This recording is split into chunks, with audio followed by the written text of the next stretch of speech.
Anda kembali di Nusantara Petang, pemirsa. Di tengah pandemi COVID-19, seseorang bisa berbuat kriminal atau kejahatan. Ini menjadi kekhawatiran banyak pihak sebagai imbas dari pandemi ini, di mana karena faktor ekonomi mendorong orang untuk berbuat hal tersebut.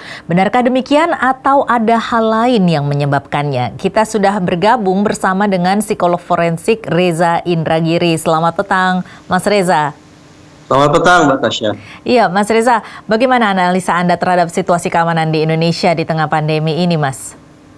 Ada situasi berhimpit yang membuat kita punya alasan untuk membangun asumsi bahwa situasi hari ini barangkali memang tidak lebih aman daripada waktu-waktu sebelumnya. Ambil misal, akibat adanya pembatasan aktivitas, misalnya pembatasan sosial berskala besar, adanya karantina, adanya lockdown atau sejenisnya membuat sebagian orang atau bahkan mungkin sebagian besar masyarakat mengalami kesulitan untuk memenuhi kebutuhan sehari-hari.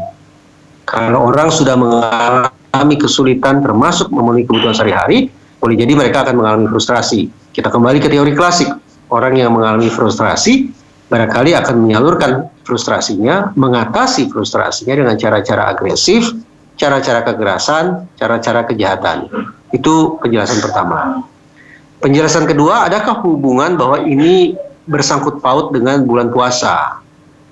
Saya teringat pada hasil riset di Amerika Serikat memang, bahwa menjelang perayaan Natal, tingkat kejahatan properti itu lebih tinggi daripada sebelumnya. Kenapa? Karena perayaan Natal diasosiasikan oleh banyak kalangan sebagai masa ketika kebutuhan menjadi lebih tinggi. Ketersediaan uang harus lebih banyak. Nah, kalau kemudian kita bersepakat bahwa situasi bulan puasa kurang lebih mirip dengan masa-masa menjelang perayaan Natal, kebutuhan lebih banyak daripada biasanya, kebutuhan uang harus lebih banyak daripada biasanya, maka ini juga menjadi sebuah penjelasan tambahan yang membenarkan kalau kita berasumsi bahwa situasi hari ini lebih rawan kejahatan daripada sebelumnya. Kalau untuk saat ini tingkat kriminalitas ini seperti apa itu, Mas? Saya berkesempatan berdialog dengan teman-teman di Mabes Polri dan juga teman-teman di Polda Metro Jaya, baik Mabes Polri maupun Polda Metro Jaya, seias kata mengatakan bahwa dari sisi angka, berarti bicara statistik, justru menurun. Kalau memang angka statistik menurun, mencerminkan kejahatan yang juga menurun, ya kita bersyukur, berarti memang situasi lebih aman. Yang saya khawatirkan adalah kalau angka statistik itu menurun, bukan merupakan cerminan peristiwa kejahatan yang menurun.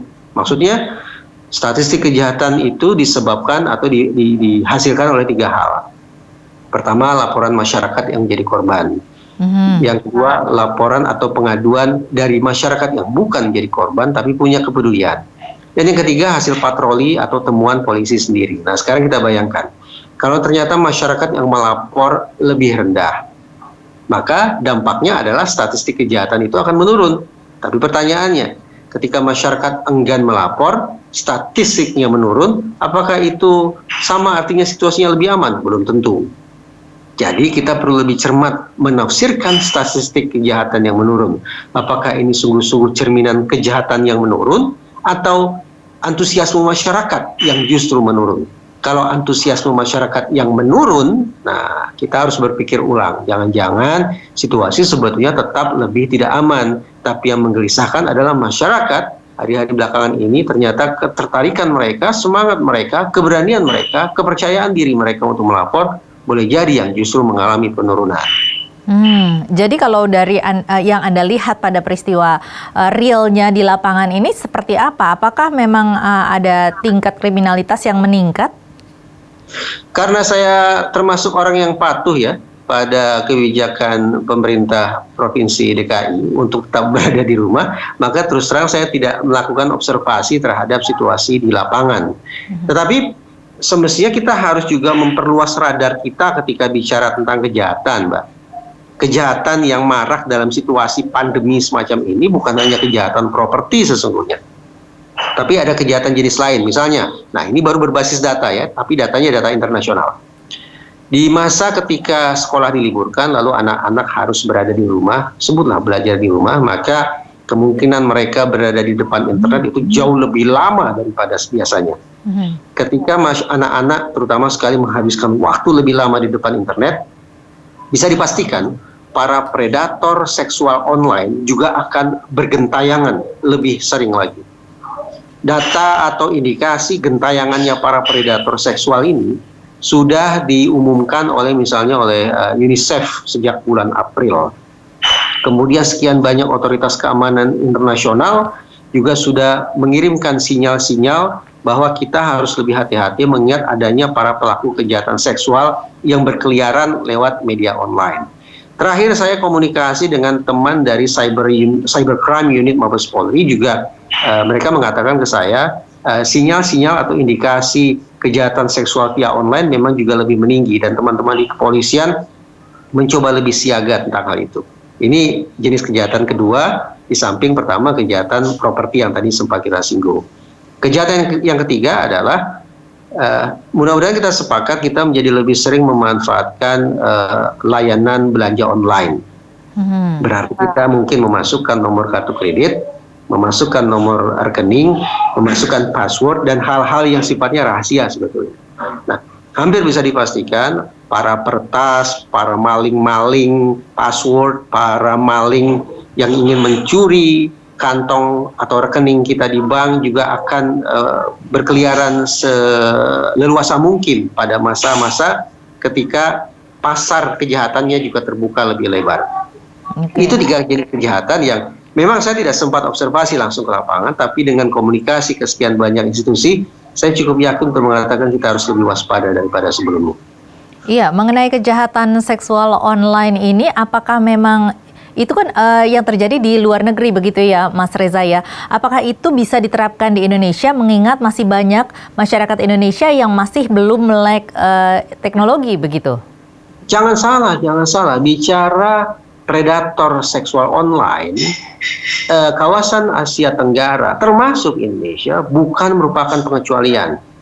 Bukti Mbak ya, atau ya apa yang tidak sebuah indikasi. Setiap tahun kantor di mana saya bekerja yaitu Lembaga Perlindungan Anak Indonesia, saya membantu Kak Seto di sana.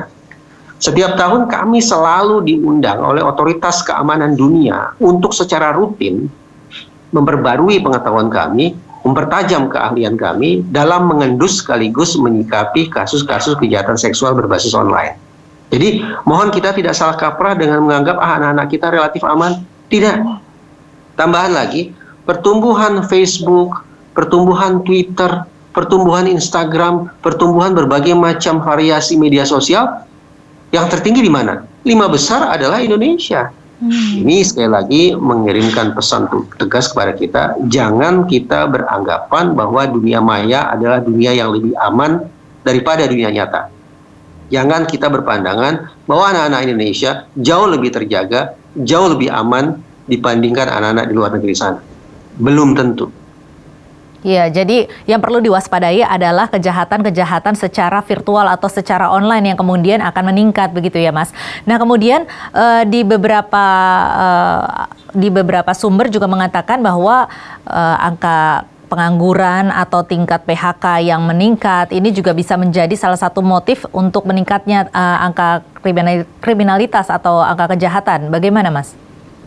Bukan hanya kesulitan ekonomi berujung pada kriminalitas. Kurang lebih 1,5 jam lalu saya dikontak oleh salah satu pihak yang menginformasikan sudah terjadi, maaf ini ekstrim tidak boleh ditiru, sudah ada pengemudi ojek online yang menghabisi hidupnya sendiri dan konon disebabkan oleh kesulitan ekonomi menyusul pandemi COVID-19. Jadi tidak hanya kriminalitas tapi juga adanya perilaku beresiko tinggi yang juga perlu kita antisipasi. Tapi kembali ke persoalan apakah kemudian PHK, status sebagai pengangguran itu juga bertali temali dengan kejahatan? Ya, jadi saya katakan kalau orang sudah mengalami kesulitan untuk memenuhi kebutuhan hidupnya, ada masalah finansial yang serius, ada economic lockdown seperti sekarang ini, maka ya masuk akal bagi kita untuk mewaspadai bahwa kejahatan properti, kejahatan instrumental, kejahatan yang didapatkan untuk mendapatkan harta benda,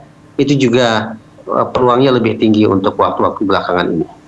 Baik, nah kemudian juga ada juga kemungkinan untuk adanya tingkat kejahatan secara perilaku anarkis yang meningkat. Bagaimana penjelasan ini, Mas? Ya, Sesaat lalu kita bicara kejahatan sebagai perilaku individu gitu ya, yang melakukan adalah orang per orang. Tapi kalau kemudian frustrasi ini sifatnya sudah massal, kemudian secara massal pula masyarakat melihat seolah-olah kehidupan di tanah air kita ini vakum hukum, ketertiban tidak hadir, kepastian entah di mana, kedisiplinan juga lenyap begitu saja. Maka masuk akal, sekali lagi masuk akal kalau kita perlu waspada terhadap kemungkinan kejahatan-kejahatan yang tidak hanya dilakukan oleh individu per individu, tapi menjadi sebuah kejahatan sifatnya massal berupa perilaku anarki, penjarahan misalnya, atau kejahatan-kejahatan lainnya. Namun saya tetap ingin membangun optimisme bahwa semoga masyarakat kita punya pengendalian tinggi untuk mencegah adanya dorongan-dorongan sesat semacam itu, dan juga mudah-mudahan polisi punya radar, daya jangkau, daya monitor yang lebih tajam juga. Iya, ini bagaimana supaya dari masing-masing dari masyarakat ini memiliki daya lenting. Iya. Memang harus kasus per kasus ya. Tadi saya ditanya tentang bagaimana mengatasi kasus atau mencegah agar bunuh diri tidak menjadi pandemi, sebutlah demikian. Saya katakan ya harus kasus per kasus. Yang dilakukan adalah individu per individu, ini bukan kasus bunuh diri massal. Kalau kasus individu per individu kita harus cari tahu apakah ini sungguh-sungguh dikarenakan faktor ekonomi. Kalau faktor ekonomi adalah penyebab kejahatannya, maka ya solusinya adalah penuhi kebutuhan ekonominya. Kalau penyebab kasus kejahatannya adalah karena keputusasaan akibat adanya situasi yang tidak menentu, ya maka otoritas terkait harus memberikan gambaran, berkomunikasi secara lebih konstruktif ke masyarakat, agar masyarakat punya gambaran kira-kira situasi kita hari ini seperti apa, besok seperti apa, dan akan sepenuhnya terkendali kapan kiranya. Itu kalau penyebabnya terkait dengan ketidakpastian ya. Ada juga penyebabnya adalah keletihan. Nah ini menarik.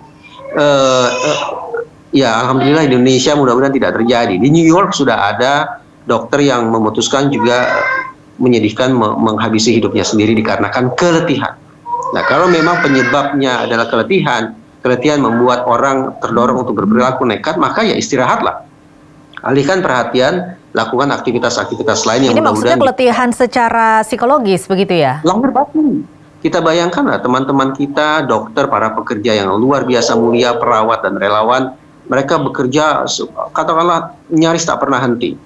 Pasokan alat pengaman diri juga sangat terbatas. Ketersediaan masker juga mungkin harus ya sehemat mungkin. Obat yang pasti untuk menangani corona juga belum ada kepastian.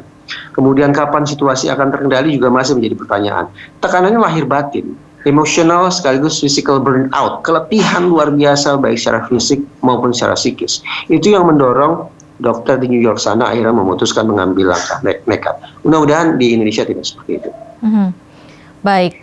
Baik kalau begitu terima kasih Mas Reza atas penjelasannya. Semoga selalu sehat.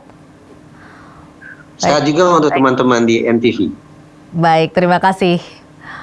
Pemirsa, Reza Indragiri, kriminolog forensik. Dan kami masih akan kembali dengan informasi lainnya usai jeda berikut. Tetaplah bersama kami di Nusantara Petang.